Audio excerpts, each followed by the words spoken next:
이른 아침 만섭의 휴대폰이 울립니다. 세상에서 하나뿐이고 가장 믿을 만한 아들 준호입니다. 그래, 준호야, 아침부터 무슨 일이냐? 아버지, 회사로 민원이 들어왔어요. 해오름 파크 개발사에서요. 그런데 그게 나랑 무슨 상관이야? 만섭의 목소리가 떨립니다. 아버지, 그 개발사가 저희 회사 고객이에요. 제발 조용히 계세요. 가장 믿었던 아들이 내 반대편에 서 있습니다. 만섭의 심장이 쿵 내려앉습니다. 어떻게 내가? 누군가의 인생 같고 어쩌면 내 이야기 같은 이 드라마. 드라마 시작 전 무료인 구독과 좋아요 버튼 꼭 눌러주세요. 구독 버튼과 알림 설정까지 해주시면 더욱 흥미진진하고 감동적인 실화 이야기들을 가장 먼저 만나보실 수 있습니다. 그럼 오늘의 이야기 시작합니다. 새벽 4시 반 알람이 울리기 전에 박만섭은 눈을 뜹니다. 66년을 살아온 몸이 시계보다 정확했죠. 이불을 걷어내고 일어서면서 무릎이 조금 시큰거리지만 이 정도는 이제 익숙합니다. 낡은 전기포트에 물을 끓이고 찬장에서 믹스커피 스틱을 꺼내요. 한 잔을 휘휘 저으면서 창밖을 내다봅니다. 서울 강북의 오래된 다세대 주택, 골목 가로등 불빛이 희미하게 아스팔트를 비추고 있어요. 만섭은 익숙하게 라디오를 켭니다. 이른 아침 방송에서는 7080 음악이 흘러나와요. 조용필의 목소리가 작은 방을 채우면 만섭은 커피를 한 모금 마시며 하루를 준비합니다. 평생을 택시기사로 살았어요. 30살에 처음 핸들을 잡고 36년을 서울 거리를 누볐죠. 손끝에는 아직도 미터기 소리가 남아 있습니다. 딸깍 딸깍. 그 소리를 들으면 손가락이 저절로 움직이곤 했어요. 온종일 밤늦은 시간까지 손님을 태우고 강남에서 강북으로 또 강북에서 인천공항까지 수없이 많은 길을 달렸습니다. 비 오는 날이면 와이퍼 소리와 함께 미터기가 똑딱똑딱 돌아가던 기억이 선명해요. 아내는 오래전에 세상을 떠났습니다. 10년이 넘었죠.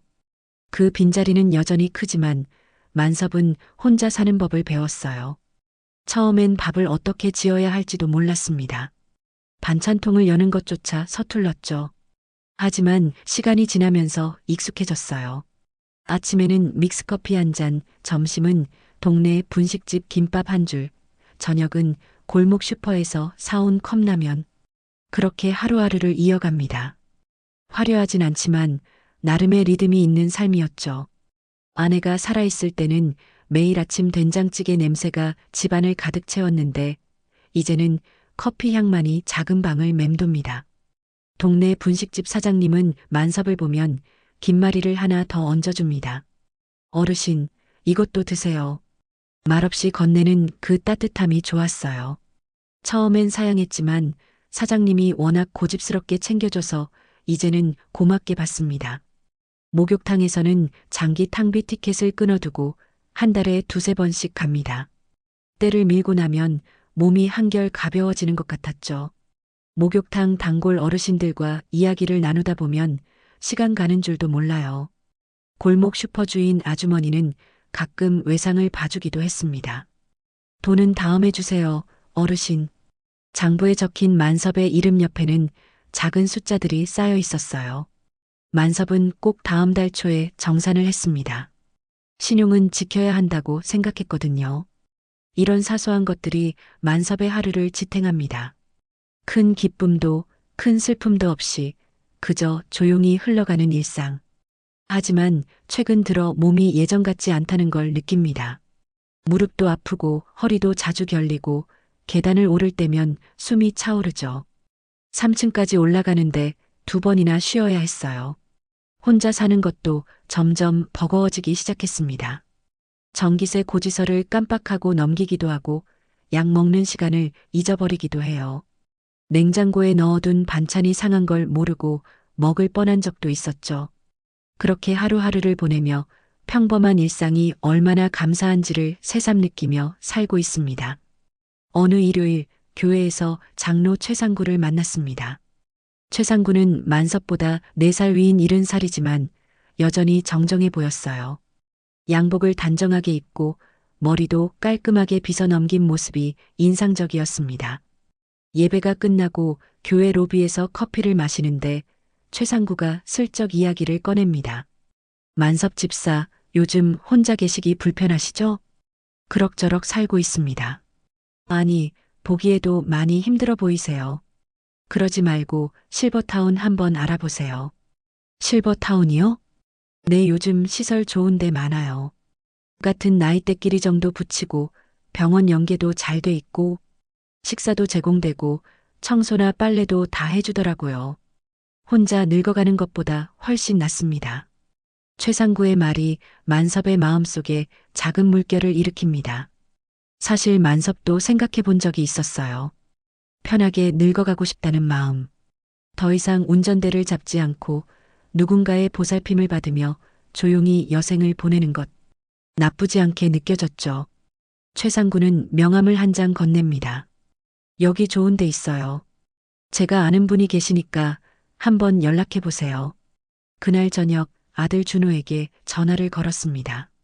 준호는 38살 대형 증권사에서 개인금융 담당으로 일하고 있어요.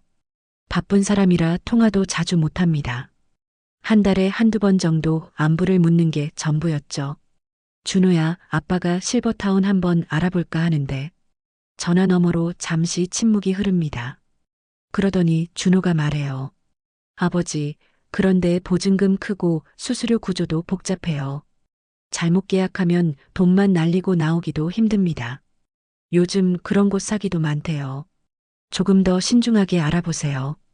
준호의 목소리에는 걱정과 함께 뭔가 경계하는 느낌이 섞여 있었어요. 하지만 만섭은 이미 마음이 기울어지고 있었습니다. 그래도 한번 보긴 봐야지. 교회 장로님이 소개해 주신 곳이니까 괜찮을 거야.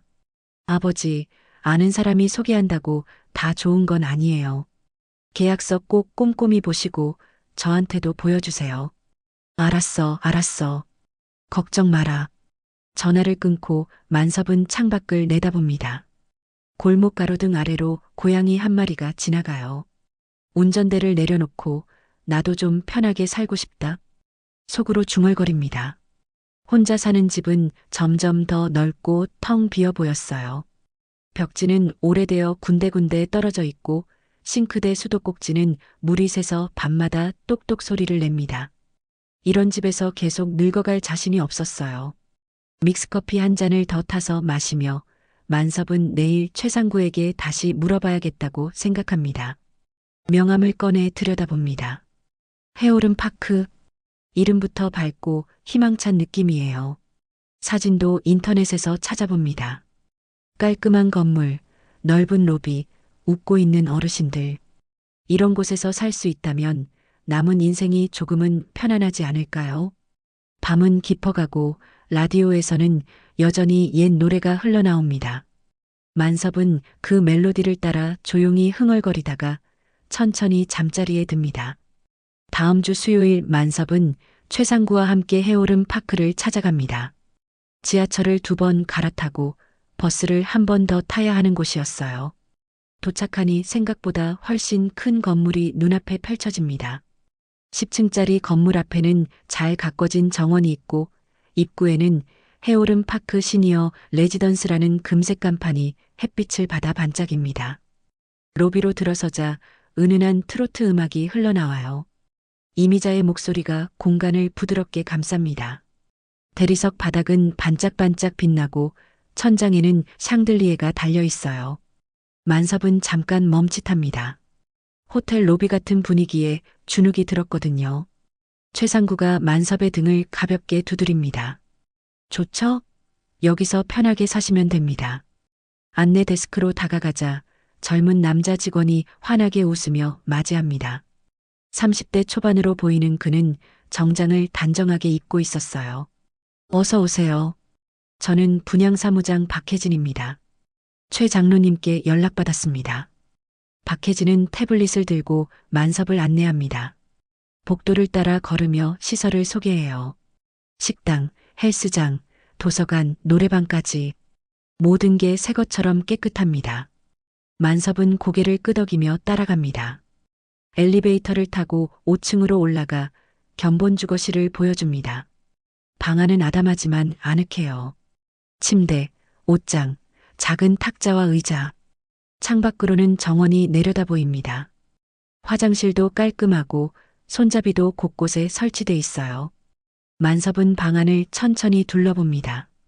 여기서 살면 정말 편하겠구나 싶은 생각이 듭니다. 어르신, 저희는 생활케어 A 패키지를 기본으로 제공합니다. 식사 세끼, 주 2회 청소, 빨래 서비스, 건강 체크까지 다 포함돼 있어요. 병원도 걸어서 5분 거리에 있고요. 박혜진은 능숙하게 설명을 이어갑니다. 만섭은 고개를 끄덕이지만 솔직히 다 이해가 되진 않아요. 생활케어 A 패키지가 뭔지, 건강 체크가 구체적으로 뭐라는 건지. 하지만 물어보기엔 왠지 쑥스럽습니다. 보증금은 얼마나 되나요? 2,500만 원입니다. 그리고 월 관리비가 80만 원이에요. 식비랑 관리비 다 포함된 금액입니다. 만섭은 속으로 계산을 해봅니다. 택시 운전으로 모아둔 돈이 3천만 원 정도. 보증금 내고 나면 500만 원 남습니다. 국민연금으로 월 60만 원 받으니까 관리비 내고 나면 빠듯하지만 살 수는 있겠어요. 계약서 한번 봐도 될까요? 박혜진은 태블릿을 넘겨 계약서를 보여줍니다. 화면에는 빼곡하게 글자가 적혀 있어요. 만섭은 눈을 가늘게 뜨고 읽으려 하지만 글씨가 너무 작습니다. 돋보기를 꺼내 들여다보지만 내용이 어려워요. 제1조, 제2조, 제3조. 법률 용어들이 가득합니다. 어르신, 이건 표준 계약서예요. 정부에서 지정한 양식이라 안심하셔도 됩니다. 표준 계약서라는 말에 만섭은 조금 안심이 됩니다. 최상구도 옆에서 거듭니다. 만섭 집사 여기 좋아요. 저도 친구 몇 분 소개했는데 다들 만족하고 계세요. 만섭은 잠시 고민합니다. 아들 준호는 계약서를 보여달라고 했는데 지금 여기서 사진을 찍어 보내기엔 왠지 민망해요. 박혜진은 기다리는 듯 미소를 짓고 있고 최상구는 빨리 결정하라는 눈빛입니다. 오늘 계약하시면 첫 달 관리비 20만 원 할인해 드립니다. 이번 주까지만 진행하는 프로모션이에요. 할인이라는 말에 만섭의 마음이 움직입니다. 20만 원이면 적지 않은 돈이죠. 망설이다가 만섭은 결국 고개를 끄덕입니다. 알겠습니다. 계약하겠습니다. 박혜진은 태블릿을 다시 꺼내 몇 가지를 입력합니다. 그리고 전자 서명을 요청해요. 만섭은 손가락으로 화면에 이름을 씁니다. 박만섭. 글씨가 삐뚤삐뚤하지만 서명은 완료됩니다. 보증금 2,500만 원은 다음 주까지 입금하기로 하고 입주일은 그 다음 주 월요일로 정해집니다. 집으로 돌아오는 길 만섭은 기분이 묘합니다. 설렘과 불안이 뒤섞여 있어요. 과연 잘한 결정일까요?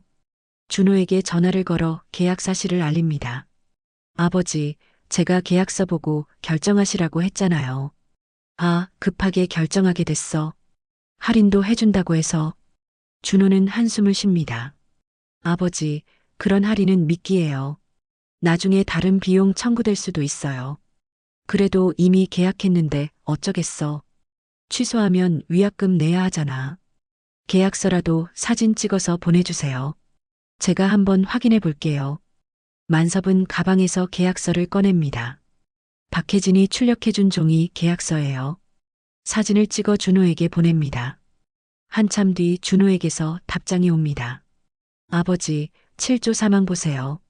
요양 관련 제3자 위임동의 조항이 있어요. 이거 뭔지 설명 들으셨어요? 만섭은 계약서를 다시 펼쳐봅니다. 작은 글씨로 빼곡하게 적힌 7조 사망. 입주자는 요양급여 청구 및 관련 행정 업무를 시설 측에 위임하는 것에 동의한다. 무슨 뜻인지 잘 모르겠어요. 그냥 관리해준다는 거 아니야? 아버지, 이거 나중에 문제될 수도 있어요. 일단 입주하시면 조심하세요. 전화를 끊고 만섭은 창밖을 바라봅니다. 골목은 여전히 조용합니다. 내가 제대로 선택한 걸까요? 불안한 마음이 가슴속을 맴돕니다. 입주 당일 만섭은 작은 캐리어 하나와 보따리 2개를 챙깁니다. 평생 모은 살림이 고작 이것뿐이에요. 옷가지 몇 벌, 사진첩 하나, 라디오, 그리고 아내가 쓰던 손거울. 다세대 주택문을 잠그고 나서는데 가슴 한편이 먹먹합니다. 30년을 살았던 집이었거든요. 골목 슈퍼 아주머니가 나와서 손을 흔듭니다. 어르신 가셔서 잘 지내세요. 만섭은 고개를 숙여 인사하고 천천히 골목을 빠져나옵니다. 뒤돌아보니 낡은 건물이 햇빛을 받아 반짝입니다. 해오름 파크에 도착하자 박혜진이 로비에서 기다리고 있습니다. 정장 차림의 그는 여전히 환한 미소를 짓고 있어요. 어르신, 어서 오세요. 짐 제가 들어드릴게요. 엘리베이터를 타고 5층으로 올라가는데 엘리베이터 안쪽 작은 화면에 글자가 떠요. 박만섭 어르신 환영합니다. 만섭은 그 글자를 보며 눈시울이 뜨거워집니다. 누군가 나를 기다려준다는 느낌. 오랜만에 느껴보는 감정이었어요. 택시를 몰 때도 혼자 살 때도 아무도 만섭을 이렇게 환영해주지 않았습니다. 5층 503호. 만섭의 세보금자리입니다. 방 안은 견본 주거실과 똑같아요. 깨끗한 침대, 작은 옷장, 창밖으로 보이는 정원. 햇빛이 커튼 사이로 스며들어 방 안을 따뜻하게 비춥니다. 짐을 풀고 침대에 앉아봅니다. 매트리스가 폭신합니다. 다세대 주택의 낡은 이불과는 차원이 다른 느낌이에요. 손으로 눌러보니 천천히 원래대로 돌아옵니다. 어르신, 저녁 식사는 6시부터 1층 식당에서 하시면 됩니다. 리모컨은 침대 옆에 있고 불편한 점 있으시면 언제든 1층 안내 데스크로 연락주세요. 편하게 계세요. 박혜진이 떠나고 만섭은 혼자 방에 남습니다. 라디오를 켜고 옷가지를 정리합니다. 옷장이 생각보다 커서 옷을 걸어도 반이 비어 있어요. 사진첩을 꺼내 탁자 위에 놓습니다. 아내와 함께 찍은 사진, 아들 준호가 어렸을 때 사진. 하나하나 들여다보다 보니 시간이 훌쩍 지나갑니다. 아내가 웃고 있는 사진을 보니 목소리가 들리는 것 같아요. 당신 밥 먹어요. 만섭은 사진을 쓰다듬고 조심스럽게 사진첩을 닫습니다. 저녁 시간이 되어 1층 식당으로 내려갑니다.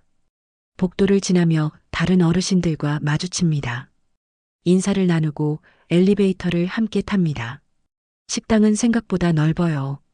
20개 정도의 테이블이 놓여 있고 어르신들이 3, 4, 5 앉아 식사를 하고 있습니다. 만섭은 빈 테이블을 찾아 앉습니다. 배식대에서 쟁반을 봤는데 흰쌀밥에 된장찌개, 생선구이, 나물 반찬이 정갈하게 담겨 있어요. 김치도 빨갛게 잘 익었습니다. 집에서 먹던 컵라면과는 비교가 안 됩니다. 옆 테이블에 앉은 할머니가 말을 겁니다. 새로 오셨어요? 네, 오늘 입주했습니다. 저는 정분이에요. 72살.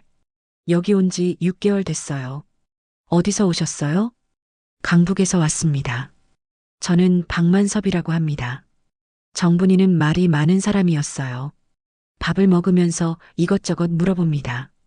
어디서 왔는지, 자식은 있는지, 전에는 뭐 했는지. 만섭은 간단하게 대답합니다. 택시 운전을 했다고 하니 정분이가 반가워합니다. 아이고, 택시 기사셨어요? 제 남편도 버스 기사였는데 지금은 저 혼자 살아요. 남편은 5년 전에 떠났어요. 그러셨군요. 저도 아내를 먼저 보냈습니다. 두 사람은 잠시 침묵합니다. 같은 아픔을 가진 사람끼리 느끼는 공감이었어요. 정분이가 먼저 말을 이어갑니다. 여기 좋아요. 밥도 잘 나오고 사람들도 친절하고 처음엔 적응하기 힘들었는데 이제는 괜찮아요. 식사를 마치고 방으로 돌아오는데 복도에서 젊은 여자 직원을 마주칩니다. 20대 후반쯤 돼 보이는 그녀는 태블릿을 들고 있었어요. 얼굴에는 친절한 미소가 떠 있습니다. 어르신, 저는 케어 코디네이터 유나예요. 내일부터 건강 체크 시작할게요. 매주 월요일, 수요일, 금요일 오전 10시에 방문드립니다. 건강 체크요? 네, 혈압이랑 혈당 재고 간단한 상담 드리는 거예요. 계약서에 포함된 서비스예요. 걱정 마세요. 금방 끝나요. 만섭은 고개를 끄덕입니다. 그런 서비스가 있었구나 싶어요. 계약할 때 박혜진이 말했던 생활케어 A 패키지에 포함된 거겠죠. 방으로 돌아와 침대에 눕습니다. 천장을 바라보며 생각합니다. 여기서의 생활이 나쁘지 않을 것 같아요. 밥도 잘 나오고 방도 깨끗하고 사람들도 친절합니다.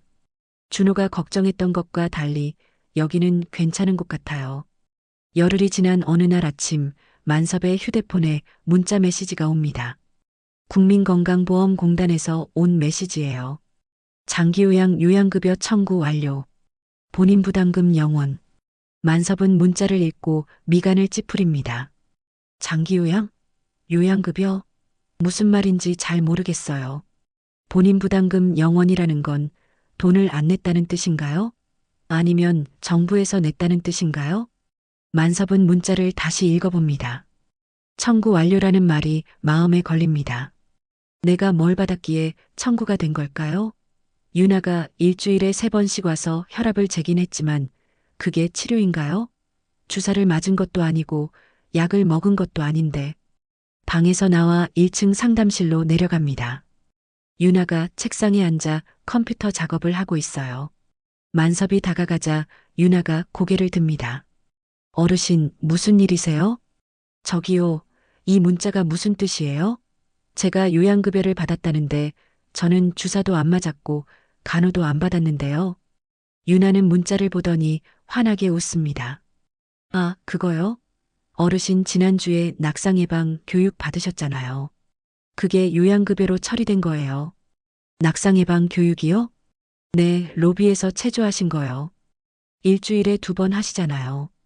월요일이랑 목요일 오전에. 만섭은 기억을 떠올립니다. 로비에서 다른 어르신들과 함께 가볍게 스트레칭을 했던 게 생각나요. 강사가 앞에서 동작을 보여주면 따라하는 거였죠. 팔 돌리기, 다리 들어 올리기, 허리 숙이기. 30분 정도 했던 것 같아요. 그런데 그게 치료였나요? 그냥 체조 아니었나요? 그건 체조였지, 치료는 아니잖아요. 어르신, 낙상 예방도 치료의 일종이에요. 정부에서 인정하는 요양급여 항목이에요. 노인분들 넘어지시면 큰일 나잖아요. 그래서 미리 예방하는 거예요. 걱정 마세요. 다 합법적인 거예요. 유나의 설명은 친절하지만 뭔가 석연치 않습니다. 만섭은 혼잣말처럼 중얼거립니다. 체조가 치료라니. 어르신, 본인 부담금도 없으시고 어르신한테 손해되는 것도 없어요. 정부에서 지원해주는 거니까 그냥 받으시면 되는 거예요. 만섭은 더 물어보고 싶었지만 유나의 표정이 약간 불편해 보여서 그냥 돌아섭니다. 방으로 돌아와 다시 문자를 읽어봅니다. 본인 부담금 0원. 그럼 누가 돈을 받은 걸까요? 해오름 파크가 받은 건가요? 만섭은 계약서를 다시 꺼내 읽어봅니다. 7조 사망. 입주자는 요양급여 청구 및 관련 행정 업무를 시설 측에 위임하는 것에 동의한다. 아들 준호가 걱정했던 그 조항이에요. 만섭은 휴대폰을 들고 준호에게 전화를 걸까 하다가 멈칫합니다. 그런데 처음에 준호가 했던 이야기도 걸리고 괜히 바쁜 아들 걱정시키고 싶지 않아요. 그날 저녁 식사 때 정분이를 다시 만납니다. 만섭은 슬쩍 물어봅니다. 분희 씨, 혹시 요양급여 청구 문자 받으신 적 있어요? 정분이는 고개를 끄덕입니다.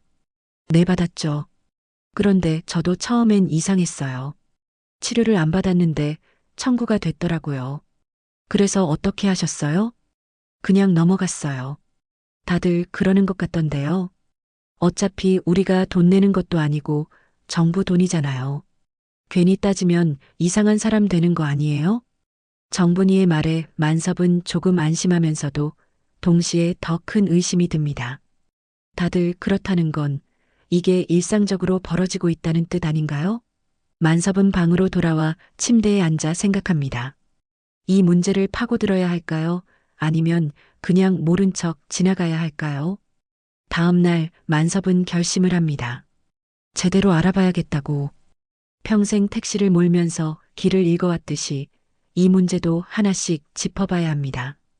만섭은 주민센터 디지털 교실 안내문을 본 게 생각났어요. 지하철역 근처 주민센터에서 어르신들을 위한 스마트폰 교육을 한다고 했었죠. 다음 주 화요일 만섭은 주민센터로 향합니다.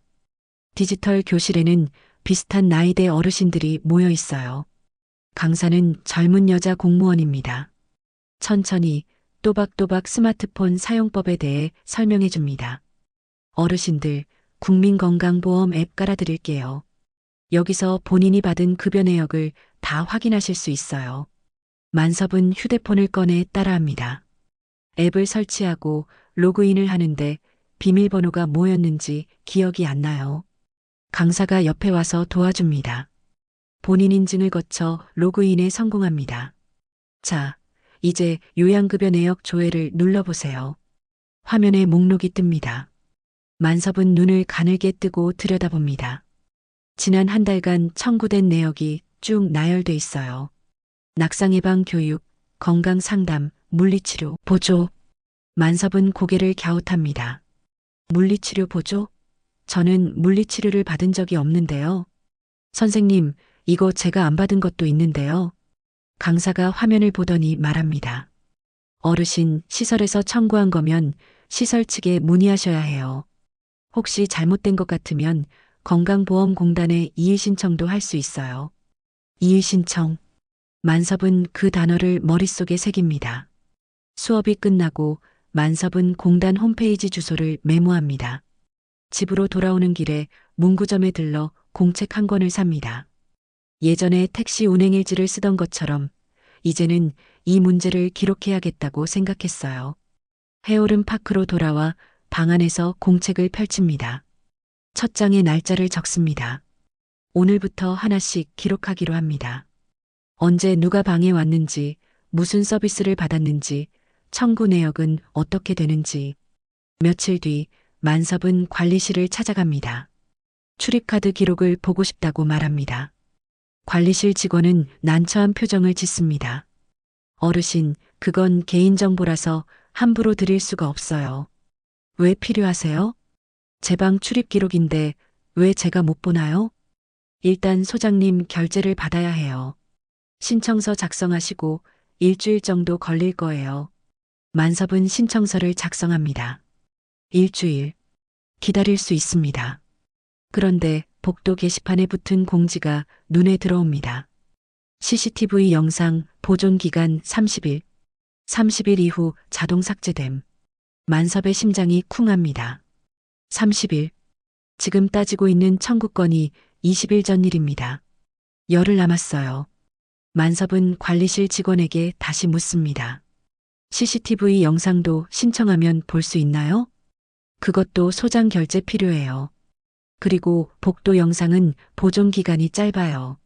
어르신, 왜 그러세요? 무슨 문제라도 있으세요? 아니, 그냥 궁금해서요. 만섭은 관리실을 나옵니다. 가슴이 답답해요. 증거가 사라지고 있습니다. 방으로 돌아와 달력을 꺼냅니다. 오늘 날짜에 빨간 동그라미를 칩니다. 그리고 30일째 되는 날에도 큰 X 표시를 합니다. 시한이 정해진 싸움입니다. 저녁 무렵 유나가 방에 찾아옵니다. 건강 체크 시간은 아닌데 웬일인지 궁금해요.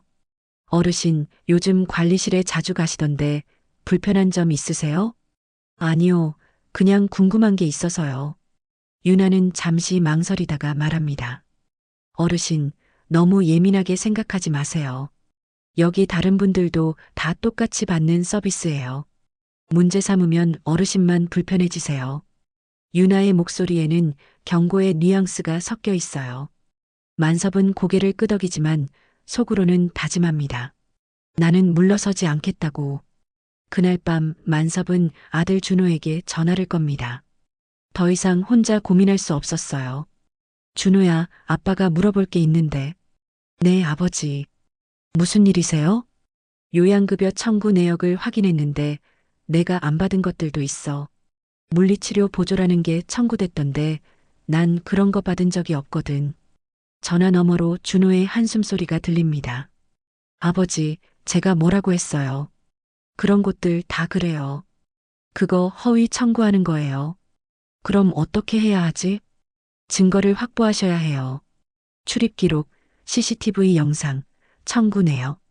시간대를 맞춰서 본인이 그 시간에 치료를 받지 않았다는 걸 증명해야 해요.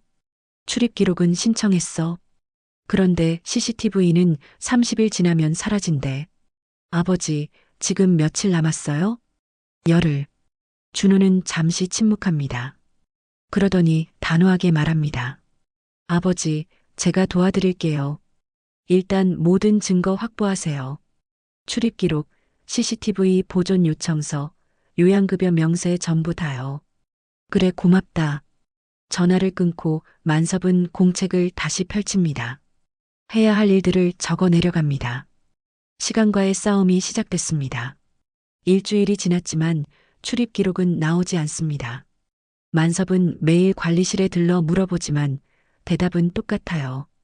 아직 처리 중입니다. CCTV 보존 요청서도 제출했지만 소장 결제가 늦어지고 있다는 핑계만 돌아옵니다. 만섭은 초조해집니다. 달력의 X 표시가 점점 가까워지고 있어요. 어느 날 오후 만섭은 분양 사무실로 직접 찾아갑니다. 박혜진이 책상에 앉아 컴퓨터 작업을 하고 있어요. 만섭이 들어서자 박혜진은 미소를 지으며 일어섭니다. 어르신, 무슨 일이세요? 출입 기록이랑 CCTV 영상 요청한 지 일주일이 넘었는데 왜 안 나오나요? 박혜진의 미소가 약간 굳어집니다. 어르신, 절차가 있어요. 개인정보 보호 때문에 확인 절차를 거쳐야 해서 시간이 걸리는 거예요. CCTV는 30일 지나면 사라진다면서요. 이미 28일 지났어요. 이틀밖에 안 남았어요. 어르신, 왜 그렇게까지 하세요? 혹시 저희한테 불만이 있으신가요? 만섭은 목소리를 가다듬고 말합니다.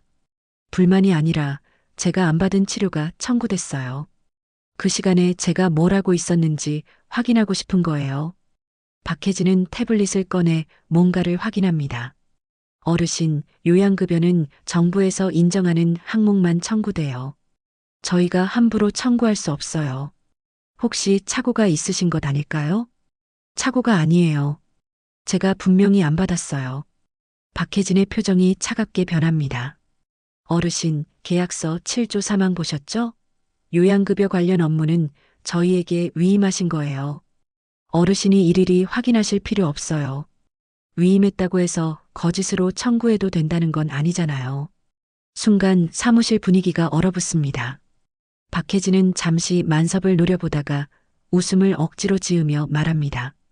어르신, 오해가 있으신 것 같네요. 저희가 한번 내부적으로 확인해 볼게요. 조용히 기다려주세요. 만섭은 사무실을 나옵니다. 복도를 걷는데 다리가 떨려요. 싸움을 건 것 같은 기분입니다. 그날 저녁 식당에서 정분이가 만섭에게 다가옵니다. 만섭 씨, 소문 들었어요. 분양 사무실에서 따지셨다면서요? 누가 그래요? 여기 좁아요. 다 알아요. 만섭 씨, 괜히 그러지 마세요. 우리 같은 사람들이 뭘 어떻게 하겠어요. 만섭은 대답하지 않습니다. 밥맛이 없어요. 방으로 돌아와 누웠는데 휴대폰이 울립니다. 준호입니다. 아버지, 회사로 민원이 들어왔어요. 민원? 해오름 파크 개발사에서요. 아버지가 시설에서 소란을 피운다고 저한테 좀 말려달라고 연락이 왔어요. 만섭은 가슴이 철렁 내려앉습니다. 준호야, 나는 소란 피운 적 없어. 그냥 물어본 거야. 아버지, 그 개발사가 저희 회사 고객이에요. 제가 담당하는 투자 상품에 들어가 있어요. 이거 큰일 났어요. 그게 무슨 상관이야? 아버지, 이러시면 저도 곤란해요. 회사에서 문제 삼을 수 있어요. 제발 조용히 계세요. 준호의 목소리는 다급합니다. 만섭은 할 말을 잃습니다. 가장 믿었던 아들이 반대편에 서 있는 것 같아요. 준호야, 아빠가 잘못한 게 뭐가 있어? 난 그냥 내 권리를 확인하는 거야. 아버지, 권리도 좋지만 현실을 생각하세요. 보증금 해약하면 위약금 엄청나요. 그냥 참고 사세요. 참고 살라고? 네, 다른 분들도 다 그렇게 사세요. 아버지만 유난 떠시는 거예요.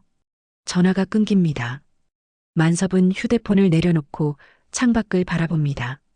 밤하늘에 별이 보여요. 마음이 무겁습니다. 아들마저 등을 돌렸습니다.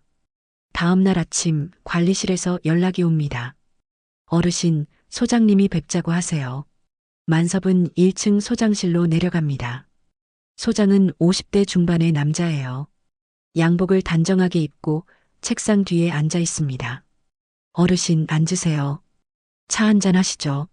소장은 친절하게 말하지만 눈빛은 차갑습니다.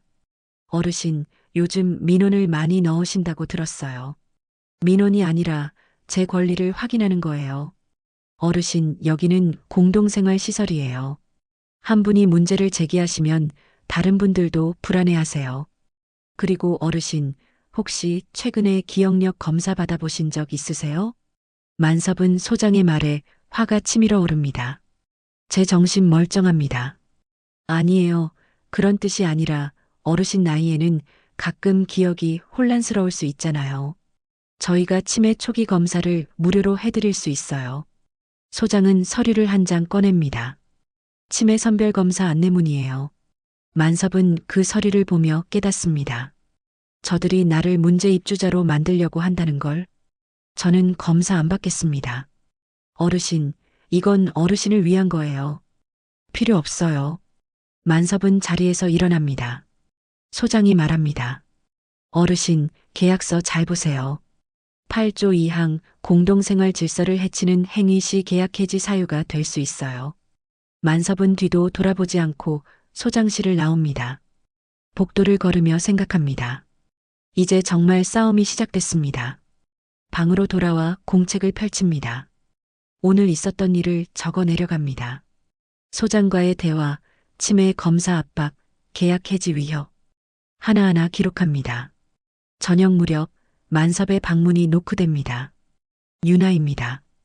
평소와 달리 얼굴이 창백해요. 어르신, 잠깐 나오실 수 있으세요? 밖에서 이야기해요.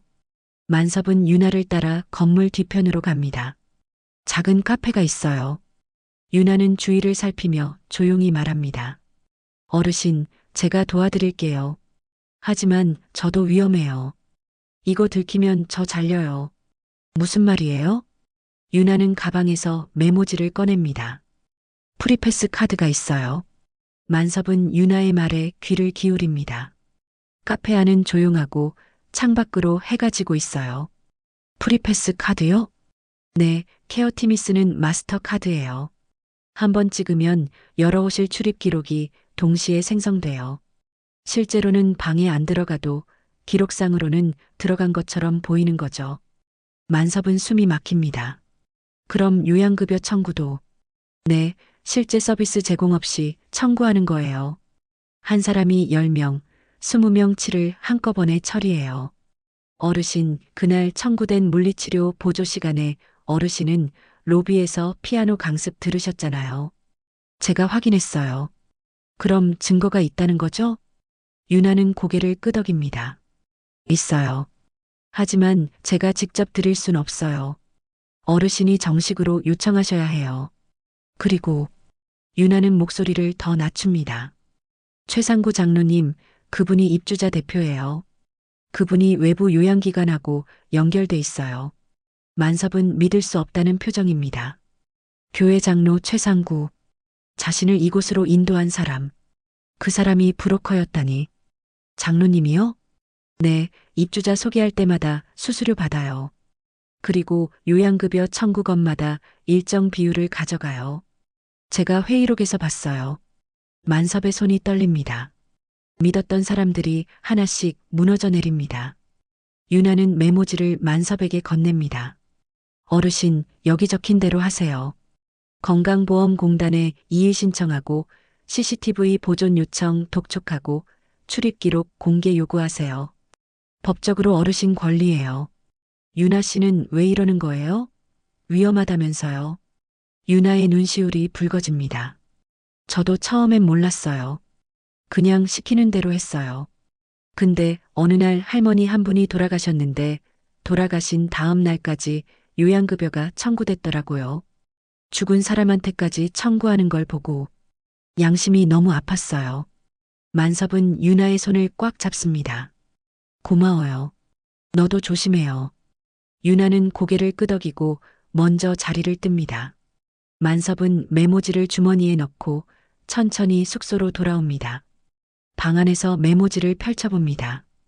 유나가 적어준 절차들이 빼곡합니다.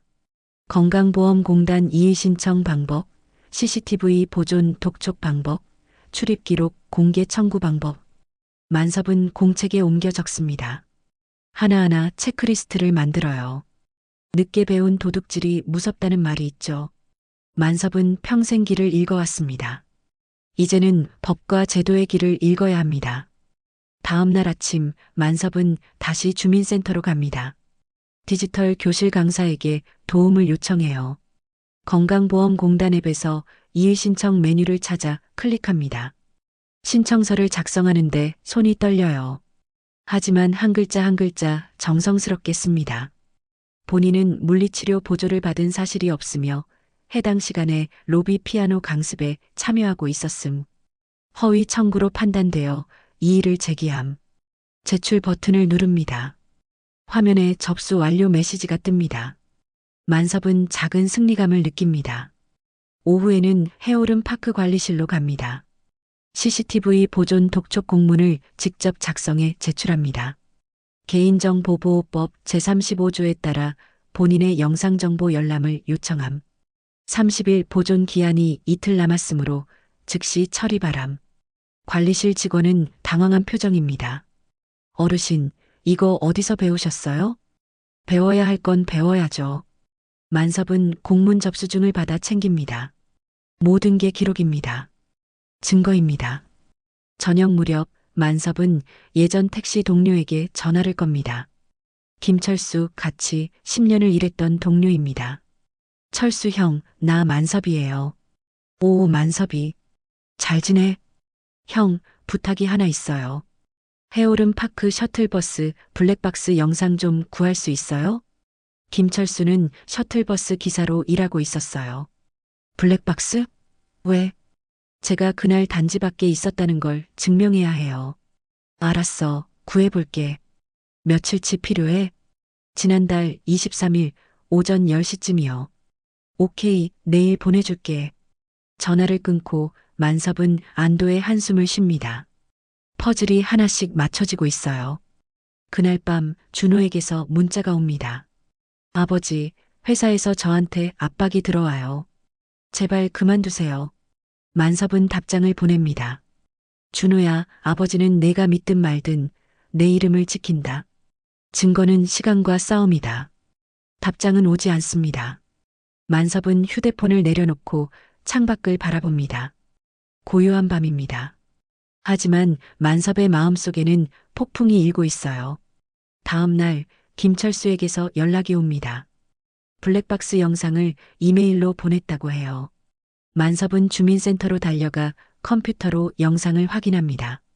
지난달 23일 오전 10시 셔틀버스에 탄 만섭의 모습이 선명하게 찍혀 있어요. 시간까지 정확하게 표시돼 있습니다. 만섭은 영상을 다운받아 USB에 저장합니다. 이제 증거가 모였습니다. 요양급여 청구 내역, 로비 피아노 강습 참여 기록, 셔틀버스 블랙박스 영상. 세 가지가 모두 같은 시간대를 가리킵니다. 만섭은 그 시간에 단지 밖에 있었어요. 물리치료 보조를 받을 수가 없었습니다. 만섭은 공책을 펼쳐 시간표를 만듭니다. 가로축에는 시간, 세로축에는 증거 항목. 하나하나 맞춰가며 표를 채워요. 퍼즐의 마지막 조각이 들어맞습니다. 저녁에 관리실에서 연락이 옵니다. 어르신, 출입 기록 나왔어요. 만섭은 1층으로 내려가 봉투를 받습니다. 방으로 돌아와 펼쳐보는데 심장이 두근거립니다. 지난달 23일 오전 10시 정각 만섭의 카드로 방문이 열렸다고 기록돼 있어요.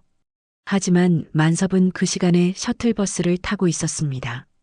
만섭은 출입 기록을 들고 다시 관리실로 내려갑니다.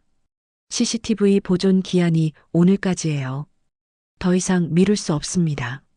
영상 확인하러 왔습니다. 관리실 직원은 난처한 표정을 짓습니다. 어르신, 소장님이 아직 결제를. 법으로 정해진 권리예요. 지금 당장 보여주세요. 그때 뒤편에서 목소리가 들립니다.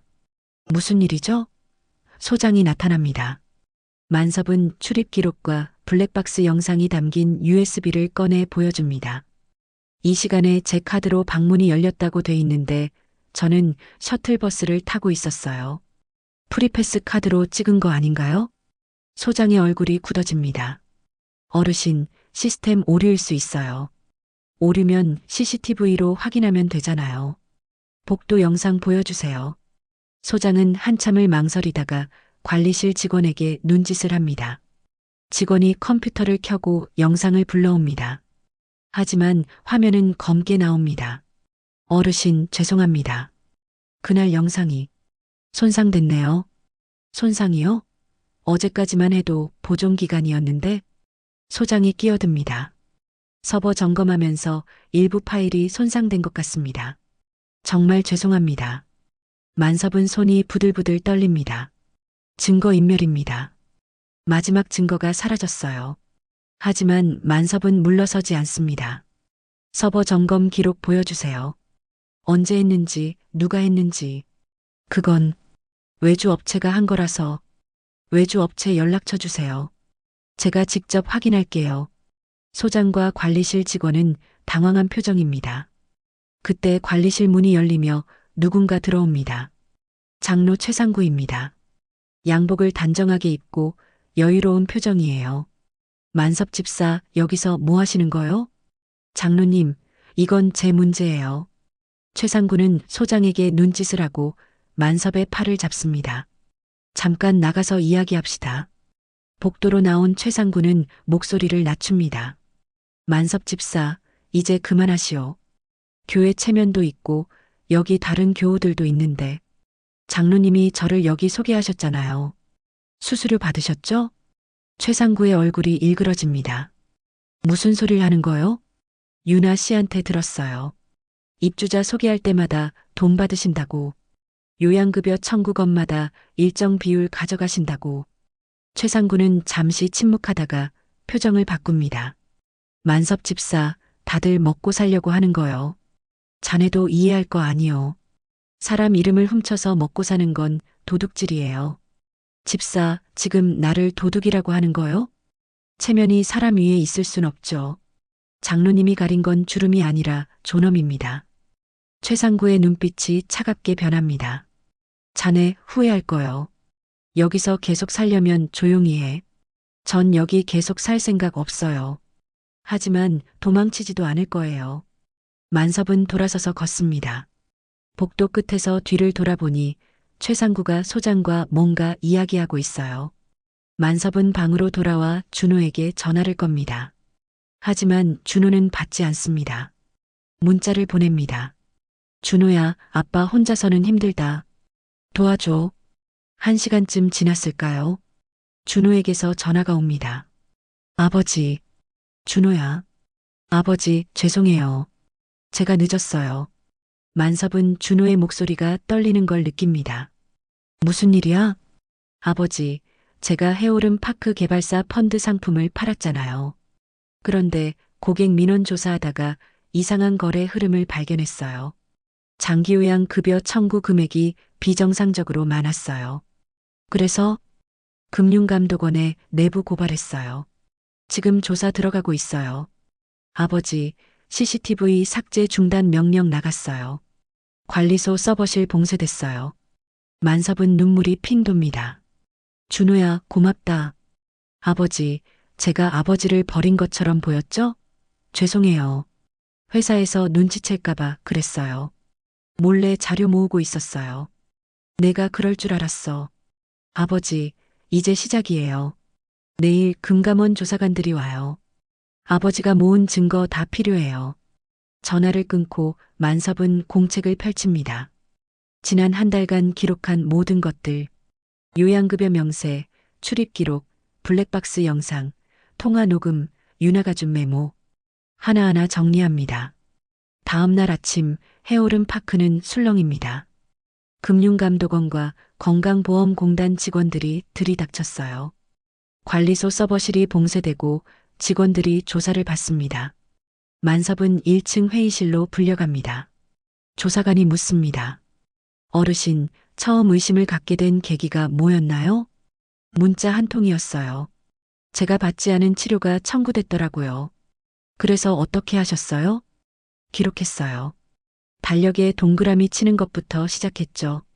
모르는 건 배우고 하나씩 증거를 모았어요. 조사관은 만섭이 정리한 자료를 넘겨봅니다. 대단하십니다. 이 정도면 충분한 증거예요. 오후에는 언론사 기자들도 옵니다. 만섭은 인터뷰를 요청받지만 정중히 거절합니다. 저는 그냥 제 이름을 지키고 싶었을 뿐이에요.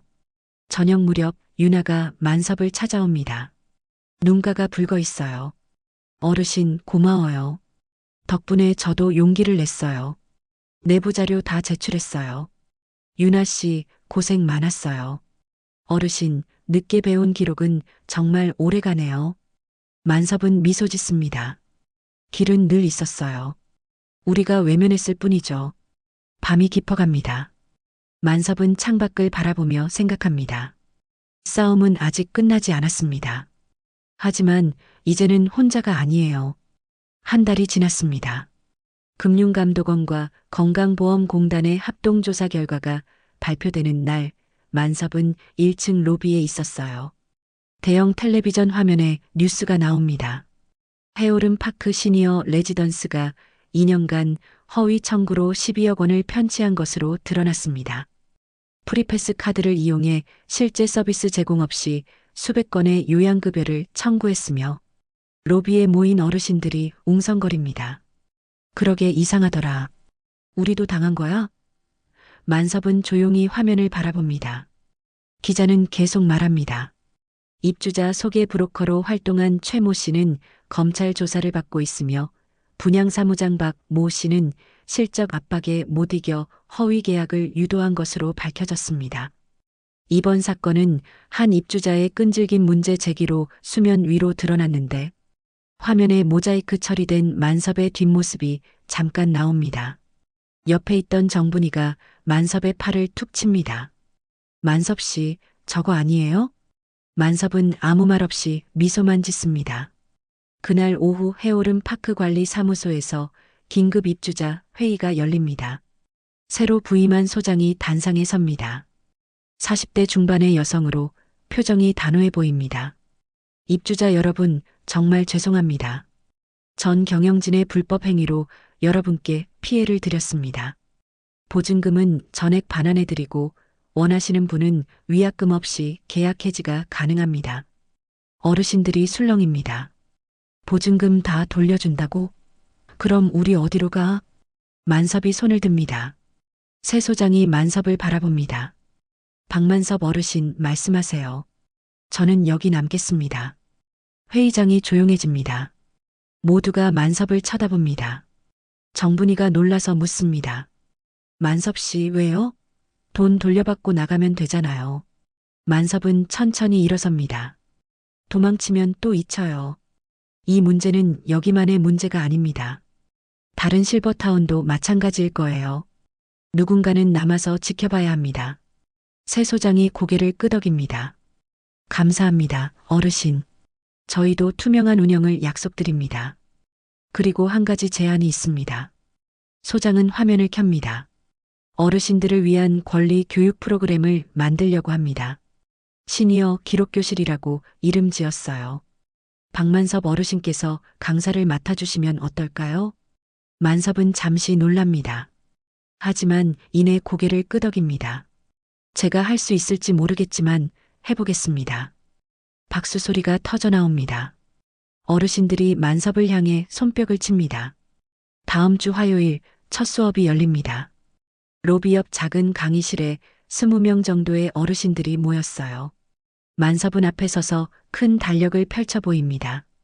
여러분, 오늘은 달력에 동그라미 치는 것부터 시작합니다. 70대 할머니가 어리둥절한 표정입니다. 그게 뭐가 중요해요? 아주 중요합니다. 중요한 날짜에 표시를 하세요. 병원 간 날, 약 먹은 날, 누가 방에 온 날, 청구서 받은 날. 다 기록입니다. 기억은 흐릿해지지만 기록은 남아요. 만섭은 자신의 공책을 보여줍니다. 빼곡하게 적힌 글씨들. 날짜마다 무슨 일이 있었는지 상세하게 적혀 있어요. 저도 66살에 처음 배웠어요. 모르는 건 부끄러운 게 아닙니다. 안 배우는 게 부끄러운 거예요. 어르신들이 고개를 끄덕입니다. 만섭은 스마트폰을 꺼냅니다. 자, 이제 휴대폰으로 사진 찍는 법 배워봅시다. 계약서, 영수증, 뭐든 찍어두세요. 증거가 됩니다. 한 할아버지가 손을 듭니다. 우리 나이에 그런 거 배워서 뭐해요? 만섭은 단호하게 대답합니다. 지키기 위해서입니다. 우리 존엄을 지키기 위해서요. 나이가 들었다고 해서 당하고만 살 순 없잖아요. 강의실이 조용해집니다. 어르신들의 눈빛이 달라집니다. 수업이 끝나고 정분이가 만섭에게 다가옵니다. 만섭 씨, 고마워요. 덕분에 용기가 나요. 저도 이제 기록할 거예요. 분희 씨, 함께 합시다. 혼자가 아니에요. 어느 토요일 저녁 준호가 해오름 파크를 찾아옵니다. 한 달 만입니다. 만섭은 1층 로비에서 준호를 맞이합니다. 준호의 얼굴이 피곤해 보여요. 아버지, 괜찮으세요? 응, 괜찮아. 너는? 준호는 쓴웃음을 짓습니다. 회사에서 징계받았어요. 3개월 정직이요. 만섭의 얼굴이 굳어집니다. 준호야, 그건. 괜찮아요, 아버지. 제 선택이었어요. 고객정보 유출 혐의로 징계받았지만 피해 회복 태스크포스에는 자원에서 배치됐어요. 밤새워 일하지만 보람 있어요. 아버지한테 배웠거든요. 옳은 일은 끝까지 해야 한다는 거요. 만섭은 준호의 어깨를 두드립니다. 고생한다, 아들아. 아버지, 저녁 같이 먹어요. 두 사람은 근처 포장마차로 갑니다. 낡은 천막 아래 어묵 국물이 김을 내뿜습니다. 만섭과 준호는 마주 앉아 소주잔을 기울입니다. 아버지, 운전대는 내려놓으셨지만 방향은 잡아주셨네요. 만섭은 소주잔을 들어 올립니다. 길은 늘 있었어, 준호야. 우리가 외면했을 뿐이지. 이제는 내가 그 길을 가는 거야. 아버지, 무섭지 않으셨어요? 혼자서 싸우실 때요. 만섭은 잠시 생각합니다. 무서웠지. 하지만 더 무서운 건 아무것도 안 하는 거였어. 그냥 당하고 사는 거. 그게 더 무서웠어. 준호는 눈시울이 붉어집니다. 아버지, 존경해요. 존경은 무슨. 그냥 해야 할 일을 했을 뿐이야. 포장마차를 나서는데 하늘에 별이 총총합니다. 만섭은 하늘을 올려다봅니다. 아내가 좋아하던 별이에요. 여보, 나 잘하고 있지? 준호가 묻습니다. 뭐라고 하셨어요? 아니야, 혼잣말이야. 해오름 파크로 돌아온 만섭은 방 책상 앞에 앉습니다. 공책을 펼치고 오늘을 기록합니다. 수업 내용, 어르신들의 반응, 준호와의 대화. 하나하나 적어 내려갑니다.